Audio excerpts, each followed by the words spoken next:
تو اسد قیصر صاحب، جیسا کہ آپ بالکل تیار نظر آ رہے ہیں انتخابات کے لیے، تو جب آپ انتخابات میں جائیں گے تو آپ سے سوال کیا جائے گا، ووٹر آپ سے پوچھے گا کہ یہ بتائیں کہ آپ 3.5 سال تک آپ نے پاکستان کی وفاقی حکومت چلائی اور تقریباً 9.5 سال تک آپ خیبر پختونخوا حکومت جو تھا وہ آپ کے پاس تھی، تو آپ نے اتنے لمبے عرصے میں کون سا کارنامہ سر انجام دیا؟ کچھ آپ بتائیں گے کہ کس بنیاد پر آپ عوام سے ووٹ مانگیں گے؟ دیکھیں، سب سے پہلی بات تو یہ ہے کہ جو آپ بات کر رہے ہیں نا، سب سے اہم بات امن ہمارے دور میں جو ایک مثال، جب ہماری حکومت تھی، آپ دیکھ رہے ہیں کہ نہ کوئی خودکش دھماکہ ہوا، نہ کوئی ڈرون اٹیک ہوا، نہ کوئی اس قسم کی صورتحال تھی لوگوں کو بالکل۔ جب ہماری حکومت کو گرایا گیا ہے وہاں سے سب کچھ شروع ہو چکے ہیں۔ ہم نے عوام کو جو ریلیف دیا ہے، سب سے بڑا ریلیف ہم نے صحت کارڈ دیا ہے۔ یعنی آپ KPK میں اور پنجاب میں، یعنی یہ آپ جو ہے نا، جو بڑے بڑے ڈیولپ کنٹریز ہیں وہاں بھی یہ فیسلٹی نہیں ہے، مفت علاج نہیں ہے۔ یہاں آپ کو مفت علاج مل رہا ہے۔ جو ہم نے ہیلتھ میں ریفارمز کیے ہیں، جو ہم نے ایجوکیشن میں ریفارمز کیے ہیں،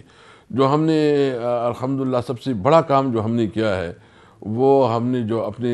جو ہمارے جو ٹیکنیکل ایجوکیشن ہے اس کے اوپر ہم نے بہت زیادہ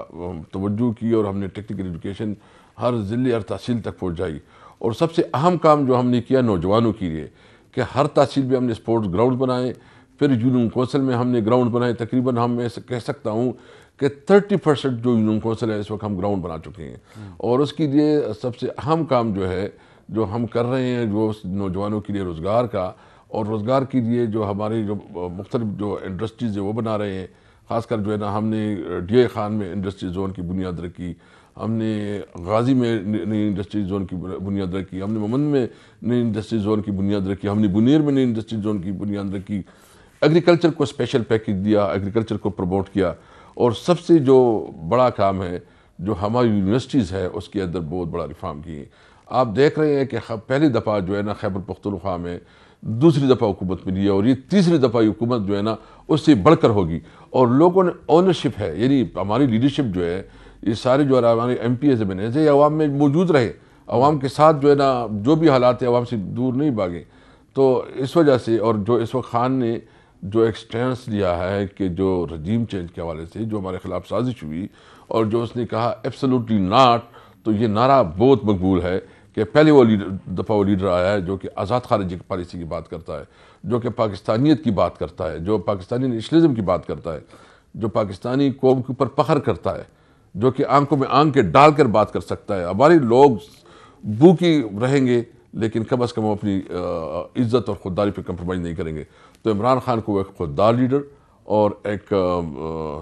پاکستانی نیشنلسٹ لیڈر کے طور پر دیکھ رہے ہیں۔ لیکن یہ بھی بتائیں نا کہ آپ کی صوبائی حکومت تھی 2017 میں، اور مرکز میں شاہد خاقان عباسی صاحب وزیر اعظم تھے، تو فاٹا کو ضم کیا گیا تھا خیبر پختونخوا میں، لیکن ہم نے دیکھا ہے کہ اس کا کوئی فائدہ نہیں ہوا۔ فاٹا کے جو نوجوان ہیں وہ ابھی بھی بہت سے مسائل کا شکار ہیں، ان کے فاٹا کے جو اسٹوڈنٹس ہیں وہ بھی بڑے مسائل کا شکار ہیں، ترقیاتی منصوبے جو ہیں وہ بھی التوا کا شکار رہتے ہیں۔ تو یہ جو فاٹا کو ضم کیا گیا خیبر پختونخوا میں، اس کے مثبت اثرات کیوں سامنے نہیں آئے؟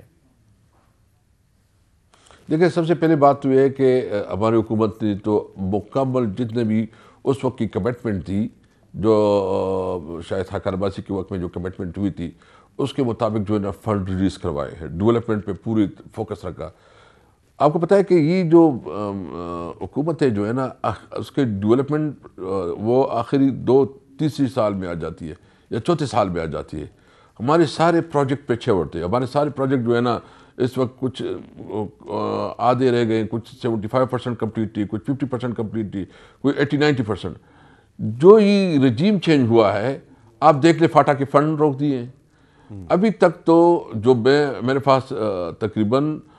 200 بلین روپیز خیبر پختونخوا کے فنڈ جو ہے نا وہ وفاق نے روک کے رکھے ہیں۔ مجھے بتاؤ، یعنی تنخواہوں کے لیے بھی بہت مشکل سے یہ ہم تنخواہ پیمنٹ کر رہے ہیں، تنخواہ کے لیے بہت مشکل سے جو ہے نا، اور مجھے ابھی یہ لگ رہا ہے کہ اگر انہوں نے پیمنٹ نہیں کی تو آئندہ تنخواہ بھی نہیں ہوگی۔ تو اس صورتحال میں کہ وہ ایک تو آپ کی پالیٹکس ہوتی ہے، پالیٹکس میں تو پولیٹیکل پارٹیز، لیکن آپ اسٹیٹ کے اندر بھی اتنا بہت سے کام لیں کہ آپ صبح کی جو ان کا بنیادی رائٹ ہوتا ہے ایز اے کنسٹیٹیوشن، وہ رائٹ بھی آپ ختم کریں، یعنی آپ اس کو فنڈ بھی روکیں، اس کو فنڈ بھی نہ دیں.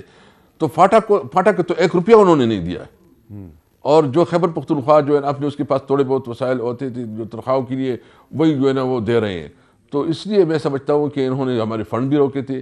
کوئی بات بھی نہیں مان رہے تھے، اور یہ کوشش کر رہے تھے کہ ہمارا بدلہ جو ہے نا یہ خیبر پختونخوا کے عوام سے لے. تو اس لیے بھی ہم نے اس پروپوزل کو سپورٹ کیا کہ چلو کم از کم یہ تو فنڈ، اگر کوئی انٹرم گورنمنٹ آتا ہے، کیئر ٹیکر گورنمنٹ آتا ہے، اس میں فنڈ ریلیز کرے تو بہت بڑی بات ہوگی. بہرحال 7-8 مہینے میں آپ دیکھ لیں، آپ اپنے رپورٹ منگوا لیں کہ انہوں نے ہمارے سارے فنڈ روکے ہیں، جس کی وجہ سے ہمارے پوری ڈیولپمنٹ کام جو ہے پوری طرح متاثر رہا.